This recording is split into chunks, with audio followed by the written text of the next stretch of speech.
श्री शिवाय नमस्तु भयम। दोस्तों, जैसा कि आप सभी लोग जानते हैं कि 7 मई 2026 यानी गुरुवार को पड़ रही है ज्येष्ठ मास की पंचमी तिथि। और दोस्तों, यह वह तिथि है जो ज्येष्ठ महीने में पड़ने वाली सबसे बड़ी तिथि है, क्योंकि यह गुरुवार के दिन पड़ रही है और इसका बहुत ही बड़ा और विशेष महत्व होता है। पूज्य गुरु जी ने कहा है कि अगर कभी भी मौका लग जाए और ज्येष्ठ महीने की पंचमी तिथि गुरुवार को पड़ जाए तो आप लोगों को 7 चने की दाल वाला उपाय तो अवश्य ही करना चाहिए। इन दोनों का संयोग बहुत कम आता है। और इसी के साथ में गुरुजी ने अपनी शिव पुराण कथा में बताया है कि इस दिन आपको 7 चने की दाल वाला उपाय तो आपको अवश्य ही करना चाहिए, क्योंकि ऐसा दिन पूरे साल में सिर्फ एक ही बार आता है। और दोस्तों, आप सभी लोग जानते हो कि गुरुवार पंचमी तिथि का अगर सबसे बड़ा कोई उपाय है तो 7 चने की दाल वाला उपाय है। तो दोस्तों, इस गुरुवार पंचमी तिथि के दिन आप लोगों को इस 7 चने की दाल वाला उपाय को जरूर करना है। बहुत सारे लोग होंगे जिन लोगों ने इस उपाय को ना किया हो, मतलब पूरा साल निकल गया, उन्होंने किसी भी दिन इस 7 चने की दाल वाला उपाय को ना किया हो। पर दोस्तों, आपके पास एक आखिरी मौका बचा हुआ है, जो कि 7 मई गुरुवार पंचमी तिथि के दिन है। तो इस दिन आप लोगों को इस वाले उपाय को जरूर कर लेना है। भले ही आपने महीने भर इस उपाय को ना किया हो, पर अगर आपने इस ज्येष्ठ महीने के गुरुवार पंचमी तिथि के दिन अगर इस वाले उपाय को कर लिया तो आपको इस उपाय को करने का वो फल मिलेगा जिसकी आपने कभी कल्पना भी नहीं करी होगी। इसीलिए आप लोग इस वाले उपाय को एक बार जरूर कर लेना है, ताकि आप लोगों के हाथ से यह मौका ना जा सके और आपको इस उपाय को करने का फल मिल सके। दोस्तों, यह उपाय पंडित जी ने अपनी अभी की ही श्री शिव पुराण की कथा में बताया है, जिस उपाय को आज हम आपको बहुत अच्छे से समझाने वाले हैं। इस वीडियो को देखने के बाद इस उपाय को समझने के लिए आपको कोई और वीडियो को देखने की जरूरत नहीं पड़ेगी। तो चलिए दोस्तों, उपाय को शुरू करते हैं। देखिए, ये इस ज्येष्ठ महीने के गुरुवार पंचमी तिथि के दिन ये इतना खास होता है, इतना महत्वपूर्ण होता है। देखा गया है कभी कभी बड़े बड़े पूजा पाठ अनुष्ठान से जो मनोकामना नहीं होते, वह ज्येष्ठ महीने के गुरुवार पंचमी तिथि के दिन एक छोटे से उपाय करने से ही आपकी मनोकामना पूर्ण हो जाती है। और बहुत सारे लोगों ने इस उपाय को किया भी है और उनको इस उपाय को करने का फल भी जरूर मिला है। अगर आप लोग भी इस उपाय को करना चाहते हैं तो आप इस उपाय को पहले अच्छे से समझ लेना, सुन लेना, उसके बाद करना। आपको इस उपाय का फल जरूर मिलेगा। और इस उपाय को कर लेने से आपके घर में चाहे किसी भी प्रकार और समस्या क्यों ना चल रही हो, आपको उसका कारण भी नहीं पता है कि भाई ये समस्या किस कारण से चल रही है। उसका कुछ भी कारण हो सकता है, जैसे पितृदोष हो सकता है या किसी भी तरह का मंगल दोष भी हो सकता है। तो इस दिन आप लोगों को यह वाला उपाय कर लेना है। यह एक ऐसा उपाय है जिस उपाय को अगर किसी विशेष दिन पर किया जाए तो भाई उस विशेष दिन का जो है वह तो हमें मिलता ही मिलता है। पर हमने उस दिन पर इस उपाय को है तो हमें उससे भी बड़ा फल मिलता है, और फल बहुत जल्दी मिलता है, क्योंकि आप इस उपाय को बहुत ही बड़े और विशेष दिन पर कर रहे हो। तो चलिए अब उपाय के बारे में बात करते हैं, लेकिन उससे पहले आप लोगों को यह जानना आवश्यक है कि आखिर यह उपाय किस समय करना है, किसको करना है और कैसे करना है। तो चलिए हम आगे आपको वीडियो में एक एक करके बता देते हैं। लेकिन उससे पहले अगर आप लोग हमारे चैनल पर पहली बार आए हैं या फिर मेरी आवाज आज पहली बार सुन रहे हैं तो हमारे चैनल को सब्सक्राइब जरूर कर लेना, और इस वीडियो को लाइक करके कमेंट बॉक्स में श्री शिवाय नमस्तु भयम ओम नमः शिवाय जरूर टाइप कर देना। तो दोस्तों, इस 7 चने की दाल वाला उपाय को हमें इस गुरुवार पंचमी तिथि के दिन कैसे करना है, किसको करना है, किस समय करना है और कहां पर करना है, ये सारे सवालों के जवाब आपको इस वीडियो में मिल जाएंगे। और जो ये देखेगा भाई उसको 7 चने की दाल वाला उपाय जरूर करना चाहिए, क्योंकि इस दिन एक चने की दाल का भी बहुत ही बड़ा और विशेष महत्व होता है। और जब बात आ करने के लिए, बात तुम्हारी दाल करने के लिए, बात तुम्हारी दाल करने के लिए जाए 7 चने की दाल वाला उपाय की, तो ये सोने पर सुहागा वाली बात हो जाती है और ये एक बहुत ही बड़ा उपाय हो जाता है इस गुरुवार पंचमी तिथि का। तो अब दोस्तों, इस 7 चने की दाल वाला उपाय को आखिर करना किसको है, सबसे पहले हम लोग वो बात जान लेते हैं। तो देखो, घर की जो बड़ी माता होती है, उन माताओं बहनों में से कोई भी एक बड़ी माता बहन इस वाले उपाय को कर सकती है। और दोस्तों, अगर आप चाहे तो अपने घर में से सभी सदस्यों को भी इस उपाय को करवा सकते हैं। अगर किसी व्यक्ति की खुद की कोई मनोकामना है, खुद की कोई दुख और परेशानी है जो कि वो अपने लिए ही करना चाहता है, इस वाले उपाय को तो वो खुद अपने लिए भी कर सकता है। बाकी अगर कोई घर में से ऐसा है जो कि अपने पूरे घर परिवार की सुख और शांति के लिए ये वाला उपाय करना चाहता है तो भाई वो भी कर सकता है, उसमें भी कोई वाली बात नहीं है। कहने का मतलब यह है कि इस उपाय को हर एक सदस्य भी कर सकता है और पूरे घर परिवार के सदस्य के लिए घर की बड़ी माताओं बहनों में से कोई एक माता बहन भी कर सकती है। माताएं बहनें अगर घर में उपस्थित ना हो या वह यह वाला उपाय ना कर पा रही हो तो फिर घर का कोई बड़ा सदस्य भी इस 7 चने की दाल वाला उपाय को कर सकता है, चाहे फिर वो पुरुष ही क्यों ना हो, उसमें कोई भी दिक्कत वाली बात नहीं है। अब दोस्तों जो अगला प्रश्न निकल कर आता है वो ये आता है इस उपाय को लेकर कि आखिर इस उपाय को हमें किस समय करना, सुबह के समय करना है कि शाम के समय करना है। तो देखो इस वाले उपाय को आप लोग सुबह के समय भी कर सकते हो और शाम के समय प्रदोष काल में भी कर सकते हो।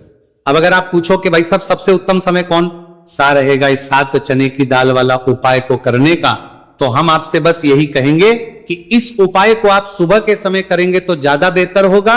बाकी अगर प्रदोष काल शाम के समय भी करेंगे तो भी अच्छा होगा, उसमें कोई भी दिक्कत वाली बात नहीं है। तो अब दोस्तों जो अगली सबसे बड़ी और महत्वपूर्ण बात आती है वो यह आती है कि सुबह अगर हम उपाय को करेंगे तो हमें कितने बजे से लेकर कितने बजे तक के बीच में करना है, और शाम के समय प्रदोष काल में करेंगे तो हमें कितने बजे से लेकर कितने बजे के बीच में करना है।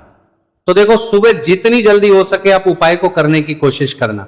बाकी अगर किसी कारणवश लेट भी हो जाओ, थोड़ी देर भी हो जाए तो 10 या 11 बजे तक भी आप कर लेना, पर 12 बजे से ज्यादा देरी ना हो, ठीक है, इस बात का ध्यान रखना। उसके बाद में दोस्तों अगर शाम के समय प्रदोष काल की बात करें, प्रदोष काल का जो समय है होता है वो शाम के 6 बजे से शुरू हो जाता है। मतलब शाम के 6 बजे से लेकर 7 बजे के बीच का जो समय होता है यह समय प्रदोष काल का समय होता है। तो आप इस उपाय को 7 या 8 बजे के बीच में भी कर सकते हो। मतलब शाम के 6 बजे से 8 बजे के बीच में आप कभी भी इस वाले उपाय को कर सकते हो, उसमें कोई भी दिक्कत वाली बात नहीं। देखिए गुरु बृहस्पति को मजबूत करने से हमें हमारे जीवन में सफलता की प्राप्ति होती है। यदि हमारा किसी भी प्रकार का कार्य अटक रहा है, परिपूर्ण ही नहीं हो पा रहा है, तो हमें अपने गुरु ग्रह को मजबूत करना बहुत अधिक आवश्यक होता है। देखिए जब भी आपको ऐसा लगने लगे कि आपका जो जीवन है बहुत ही ज्यादा दुर्भाग्य के साथ बीत है, आपके कोई भी कार्य सिद्ध नहीं हो पा रहे हैं, तो जीवन में दुर्भाग्य को सौभाग्य में बदलने के लिए आपको यह चमत्कारिक उपाय करने चाहिए। तो गुरुवार की जो ये पंचमी तिथि है आपके जीवन से सारे दुर्भाग्य को दूर करने वाली है। देखिए यदि आपका गुरु ग्रह मजबूत नहीं है, गुरु ग्रह से जुड़ी किसी भी प्रकार की समस्या है, तब भी आपको यह उपाय करना चाहिए। आपके विवाह से जुड़ी किसी भी प्रकार की परेशानी है, बुद्धि ज्ञान और विवेक से जुड़ी किसी भी प्रकार की समस्या है, साथ ही साथ जीवन में सौभाग्य की प्राप्ति करना हो, जीवन से दुर्भाग्य को दूर करना हो और जीवन में यदि सफलता की प्राप्ति करना हो तो आपको यह चमत्कारिक उपाय जरूर करने हैं। देखिए आज के इस पूरे वीडियो में हम आपको 3 महा उपाय बताने वाले हैं और ये तीनों ही उपाय आपके जीवन की सारी समस्याओं को समाप्त करने वाले हैं। तो चलिए दोस्तों जान लेते हैं विशेष उपाय के बारे में। देखिए इस उपाय को करने के लिए आपको मात्र 7 चने की दाल लेनी होगी, यानी कि आपको 7 चने की दाल लेनी होगी। देखिए चने की दाल जब भी आप लेंगे तो ये कहीं से भी टूटी हुई भी खंडित नहीं होनी चाहिए, इस बात का आपको विशेषकर ध्यान रखना है। इसी के साथ में आपको एक तांबे के पात्र के अंदर शुद्ध जल लेना होगा और इसी के साथ में आपको एक स्टील की कटोरी लेनी होगी जिसमें आपको शुद्ध जल लेना है। इसी कटोरी के अंदर आपको 1 से 2 गुड़ के टुकड़े भी डाल देने हैं, यानी कि आपको गुड़ वाला जल तैयार कर लेना है। अब इन तीनों ही सामग्रियों को लेकर के आपको पहुंचना है भगवान शिव के मंदिर में। देखिए दोस्तों ये जो उपाय है आप इस गुरुवार पंचमी तिथि के दिन सुबह से लेकर के शाम तक किसी भी समय में कर सकते हैं। देखिए दोस्तों सबसे पहले तो आपके पास जो 7 चने की दाल है, इसे आपको जो आपने गुड़ वाला जल तैयार किया है उसमें आपको डालनी है। आप 7 चने की दाल भी ले सकते हैं, 11 चने की दाल भी ले सकते हैं, 21 भी ले सकते हैं, और यदि आप 41 चने की दाल लेते हैं तो बहुत ही शुभ होता है। तो आपके पास जितनी भी चने की दाल है सबसे पहले तो आपको उसे गुड़ वाले जल के अंदर डाल देनी है।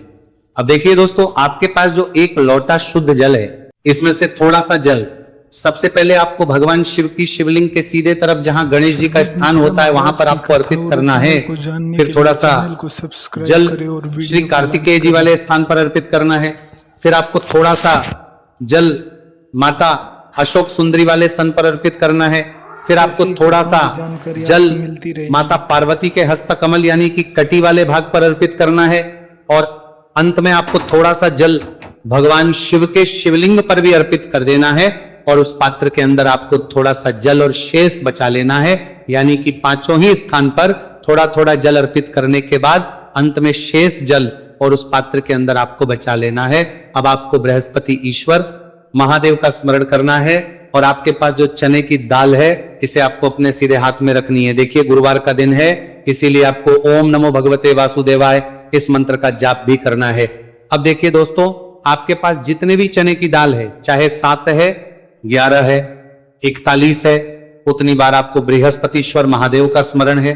और ये जो चने की दाल है इसे आपको भगवान शिव के शिवलिंग पर अर्पित कर देनी है। आपको लगातार बृहस्पतिश्वर महादेव का स्मरण करते रहना है। अब देखिए अंत में जो आपने उस पात्र के अंदर शेष जल बचाया था, इसे आपको भगवान शिव के शिवलिंग पर ही धीरे धीरे अर्पित कर देना होगा। श्री शिवाय नमस्तु भयम इस मंत्र का जाप करते हुए यह उपाय करने मात्र से आपका जो भाग्य है वह स्वर्ण के समान चमकने लगता है। आपके से जो भी दुर्भाग्य है वो दूर होता है।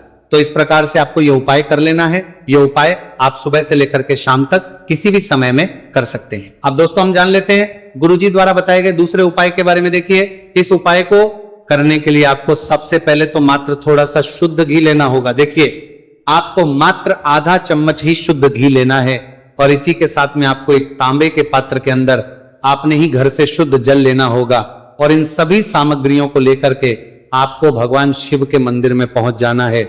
आप ये उपाय सुबह से लेकर के शाम तक किसी भी समय में कर सकते हैं। देखिए सबसे पहले तो आपके पास जो एक लोटा शुद्ध जल है, इसे आपको धीरे धीरे शिवलिंग पर अर्पित कर देना है। श्री शिवाय नमस्तु भयम इस मंत्र का जाप करते हुए और बृहस्पतिश्वर महादेव का मन में स्मरण करते हुए।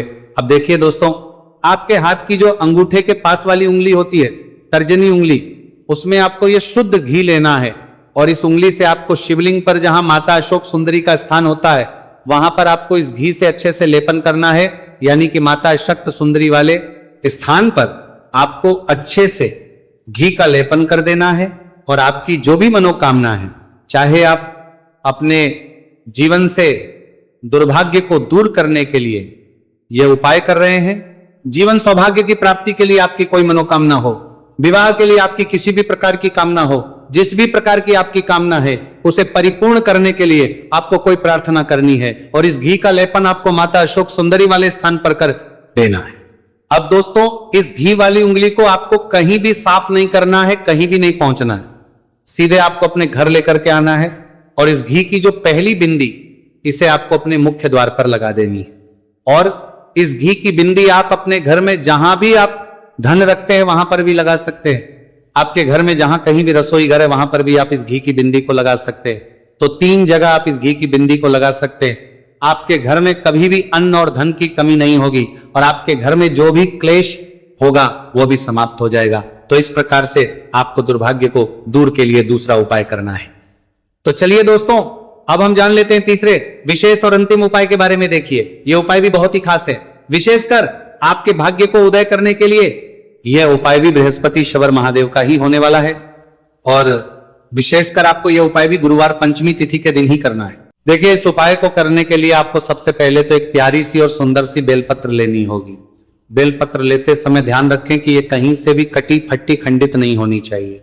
यदि आपको बेलपत्र नहीं मिल पाती है तो आप शिवलिंग पर चढ़ी हुई बेलपत्र को पुनः शुद्ध जल से धो करके उसका उपयोग कर सकते हैं। इसी के साथ में आपको एक तांबे के पात्र के अंदर शुद्ध जल लेना होगा, और इसी के साथ में आपको आधा चम्मच या फिर उससे भी कम शहद लेना होगा। अब दोस्तों मात्र ये तीनों ही सामग्रियां लेकर के आपको पहुंचना है भगवान शिव के मंदिर में। मंदिर पहुंच पाने के बाद आप सभी को पता है कि बेलपत्र में 3 पत्तियां होती हैं, और बेलपत्र की जो ये तीनों पत्तियां जिस डंडी से जुड़ी हुई होती हैं, उस डंडी पर आपको अपने सीधे हाथ की चींटी उंगली के जो पास वाली उंगली होती है, नामिका उंगली, उससे एक बिंदी लगानी है।